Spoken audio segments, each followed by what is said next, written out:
বাবা ভাই, আমরা অনেকগুলো বিষয় নিয়েই আলাপ করছিলাম। বর্তমান কমিটিটা নিয়েও আপনি একটু বলছিলেন যে এবার যেভাবে ইলেকশন হয়েছে সেটি আগে সব কিছুকে হার মানিয়েছে। আহ, আপনি আমরা দেখেছি যে এই কমিটির ইলেকশনের আগে পরে আপনি নানাভাবেই এর বিরুদ্ধে প্রতিবাদ জানিয়েছেন, সোচ্চার থেকেছেন। আহ, এখন যে কমিটিটা আছে এদের আসলে ভবিষ্যৎটা কি, বা এরা কোন দিকে যাচ্ছে? আমি একটি কথা বলি যে আমরা তো আমাদের আশার কথা বলেছিলাম যে 5ই আগস্টের পরে যা নির্বাচন হবে এটা এক্সাম্পল হিসাবে থাকবে, বাট ওটার প্রতিফলন আমরা তো দেখতে পাইনি। গত 6 অক্টোবর একটা অবৈধ এবং হস্তক্ষেপযুক্ত একটা ইলেকশন হয়েছে, যেটা ক্রীড়াঙ্গনের এবং সারা দেশের মানুষ কিন্তু কেউই মানতে পারছে না। তো এটার এই বোর্ডের এগেনস্টে কিন্তু আদালতে বিচারাধীন আছে একটি কেস, একটি বা দুটি। তো ইনশাল্লাহ আমরা চাই যে এখন নতুন সরকার আসবে, এবং আপনারা জানেন বাংলাদেশ জাতীয়তাবাদী দল আইনের শাসনে বিশ্বাসী। বিচার বিভাগকে আবার আগের জায়গায় ফিরিয়ে আনা এখন প্রধান কাজ। সুতরাং এখানে আমরা চাই ন্যায় বিচার, এবং আমরা আশা করছি যে বিচারের মাধ্যমেই এই বোর্ডের ভবিষ্যৎ নির্ভর করছে, বিচার বিভাগের মাধ্যমে। এবং আমি ডেফিনেটলি শিওর যে এটার ব্যাপারে কিন্তু সবাই অবগত, প্রত্যেকটা ক্রীড়া সংগঠক, প্রত্যেকটা মানে আমাদের ব্যারিস্টার থেকে শুরু করে যারা প্রত্যেকেই কিন্তু এটার অবগত আছেন যে এটা কি প্রক্রিয়া নির্বাচন হয়েছে।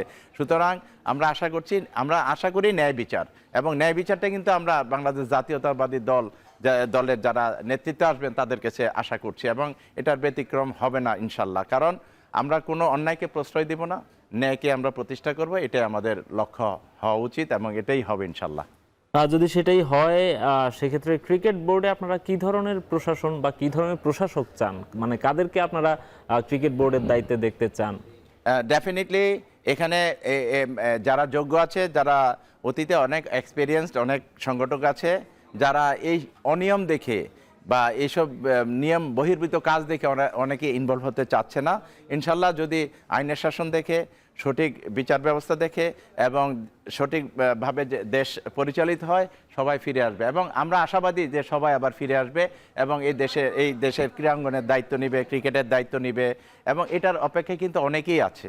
এতদিন তারা অনেক কিছু বলতে পারতো না, আপনারা জানেন অতীতে অনেক কিছুই বলা যেত না, শুধু মুখ বুজে সহ্য করতে হতো, এরকমও গেছে। যদিও আমরা মিডিয়াতে অনেক সোচ্চার ছিলাম, বলেছি অনেক কথা, অনিয়ম ধরে দিয়েছি, কিন্তু এখন আমরা আশা করছি যে এই যেহেতু বোর্ড এবং একটি স্বচ্ছ নির্বাচন প্রক্রিয়া, বাংলাদেশ জাতীয়তাবাদী দল সঠিক নির্বাচন চায় এবং সঠিক নির্বাচনটার জন্য অপেক্ষা করছিল এত বৎসর। সুতরাং এখন একটি সঠিক নির্বাচনের মাধ্যমে যারা এসছেন তারা সঠিক সিদ্ধান্ত নিতে ভুল করবেন না ইনশাল্লাহ। বাবা ভাই, আরেকটা বিষয় হচ্ছে এই যে যে বর্তমান যে কমিটিটা আছে এদেরকে আপনারা অবৈধ বলছেন, হস্তক্ষেপ যুক্ত নির্বাচন বলছেন। তারপরে আমরা দেখলাম যে আপনাদের অধীনেই বেশ কিছু ক্লাব হচ্ছে, যে টুর্নামেন্টগুলো হচ্ছে, ফার্স্ট ডিভিশন টুর্নামেন্ট হলো, আমরা দেখলাম যে বেশ কিছু ক্লাব হচ্ছে সেখান থেকে নিজেদের নাম প্রত্যাহার করলো, বয়কট করলো টুর্নামেন্ট। ক্রিকেটে এক ধরনের একটা অস্থিরতা তৈরি হলো। আপনি কি এটাকে জাস্টিফাই করতে পারেন? আসলে দেখেন, কোনো কিছু আমি আগেই বলেছি যে কোনো অবৈধ বোর্ডকে আমরা বৈধতা দিব না, এটা একটা প্রতিবাদ, এটাই হওয়া উচিত। আমরা তো এখনো সময় আছে, যদি বৈধ প্রক্রিয়া সব ঠিকঠাক থাকে, খেলা হবে, খেলার জায়গায় খেলা হবে, এটা আমরা চাই। তবে অবৈধভাবে কিছু হোক, অবৈধ কর্মকর্তাকে, অবৈধ বোর্ড পরিচালকদের বৈধতা দেওয়া, এটা আমাদের দায়িত্ব না। আর পর্যায়ক্রমে তারা কিন্তু এই ক্লাবগুলিকে অস্বীকার করেছে, তাদেরকে ইনসাল্ট করেছে, যেটার ফলস্বরূপ কিন্তু এই ভালো ভালো ক্লাব যেগুলো মোহামেডান, আবাহনী থেকে শুরু করে প্রিমিয়ার ডিভিশনের 12টার ভিতরে 9টি ক্লাবই কিন্তু বলেছে যে এই বোর্ডের অধীনে আমরা খেলবো না। First division, second division, third division সবাই। সুতরাং আমরা চাই একটা স্বচ্ছতা।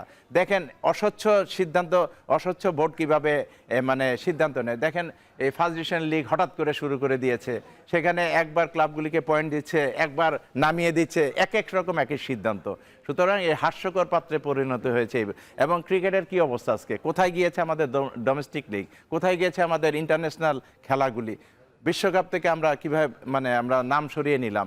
এটা আইসিসির ইভেন্ট, আইসিসির মাধ্যমে এটা মানে সমাধা করলে হয়তো একটি সুন্দর সমাধা হতো, কিন্তু আমরা সরাসরি অনেক সিদ্ধান্ত নিয়ে পুরা বিশ্বকাপ থেকে আমরা ছিটকে পড়লাম।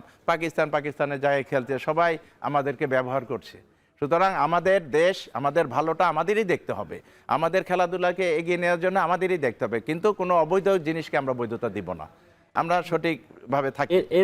এর মাধ্যমে অনেকগুলো ক্রিকেটারের ক্যারিয়ার হুমকির মুখে পড়ে গেছে। বাবু ভাই, আমি যেটা বুঝাতে চাচ্ছি যে ধরেন আপনারা ক্লাব থেকে আপনারা একটা ডিসিশন নিয়েছেন, কমিটির ব্যাপার, সংগঠকদের ব্যাপার, বোর্ডের ব্যাপার, কিন্তু অনেকগুলো ক্রিকেটার যারা ক্রিকেটটাই শুধুমাত্র খেলেন, ক্রিকেটটাই তাদের ক্যারিয়ার, ক্রিকেটটাই রুটি রুজি, তাদের যখন ক্যারিয়ারটা হুমকির মুখে পড়ে যায়, আপনারা সংগঠক হিসেবে নিশ্চয়ই তাদের কথাও আপনারা ভাবেন। আমি একটি কথা বলি যে অবশ্যই যারা খেলেনি তারা কিন্তু বিভিন্ন ক্লাব থেকে কিছুটা হলে সহায়তা পেয়েছে, মানে অগ্রিম খুবই টাকা কম নিয়েছে। সংখ্যায় এটা আমরা নিয়েছে জেনেছি। নিয়েছে সবাই কম বেশি নিয়েছে, এবং এটা এই টাকা পয়সা রুটি রুজির ব্যাপারটা এখানে মেইন না, মুখ্য বিষয় হলো খেলাধুলাটা।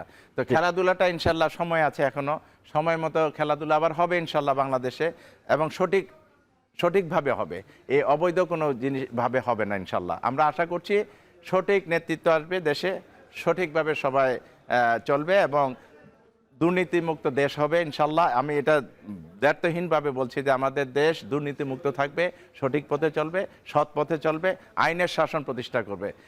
ক্রিকেট বোর্ড দুর্নীতিমুক্ত হতে পারবে কিনা, আমরা কদিন আগে একজন পরিচালককে বলতে শুনেছিলাম যে ক্রিকেট বোর্ডে কি পরিমাণ দুর্নীতি হচ্ছে এটা নিয়ে তিনি একটা ঢালাও কথা বলেছিলেন একজন পরিচালককে আমরা শুনেছি। ক্রিকেট বোর্ড দুর্নীতিমুক্ত করা সম্ভব কিনা সবকিছুই সম্ভব। এটা জনাব আরাফাত রহমান, মরহুম আরাফাত রহমান, আল্লাহ ওনাকে জান্নাতুল ফেরদৌস দান করুক, আধুনিক ক্রিকেটের রূপকার, উনি যখন ক্রিকেট বোর্ডে ছিলেন দুর্নীতি কেউ করার সাহস পেয়েছে। সুতরাং আমাদের নেতৃত্ব যদি ঠিক থাকে কেউই কোনো দুর্নীতি করতে পারবে না ইনশাল্লাহ। এখন দেশ সঠিকভাবে চলবে, সৎভাবে চলবে, সঠিক পথে চলবে ইনশাল্লাহ। আমরা এটা আশাবাদী, দৃঢ়ভাবে আশাবাদী। ক্রিকেটের পাশাপাশি অন্যান্য ফেডারেশনগুলোকে কিভাবে দেখতে চান আর কি একজন সংগঠক হিসেবে?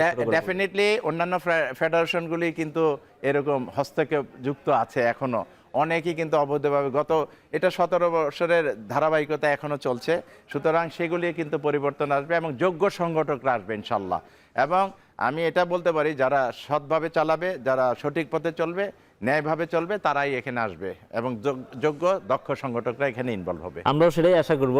বাংলাদেশের ক্রীড়াঙ্গনকে যারা সবসময় আমরা শুনে এসেছি যে রাজনীতি মুক্ত করা হবে, আমরা আশা করব যে সত্যিকার অর্থেই রাজনীতি মুক্ত থাকবে বাংলাদেশের ক্রীড়াঙ্গন, এবং বাংলাদেশের ক্রীড়াঙ্গনের সুবাতাস বইবে। বাংলাদেশের ক্রীড়াঙ্গন বাংলাদেশকে সারা পৃথিবীতে প্রতিনিধিত্ব করবে, সেটা আমরা সবাই আশা করব। আপনাকে অসংখ্য ধন্যবাদ। আপনাকে ধন্যবাদ।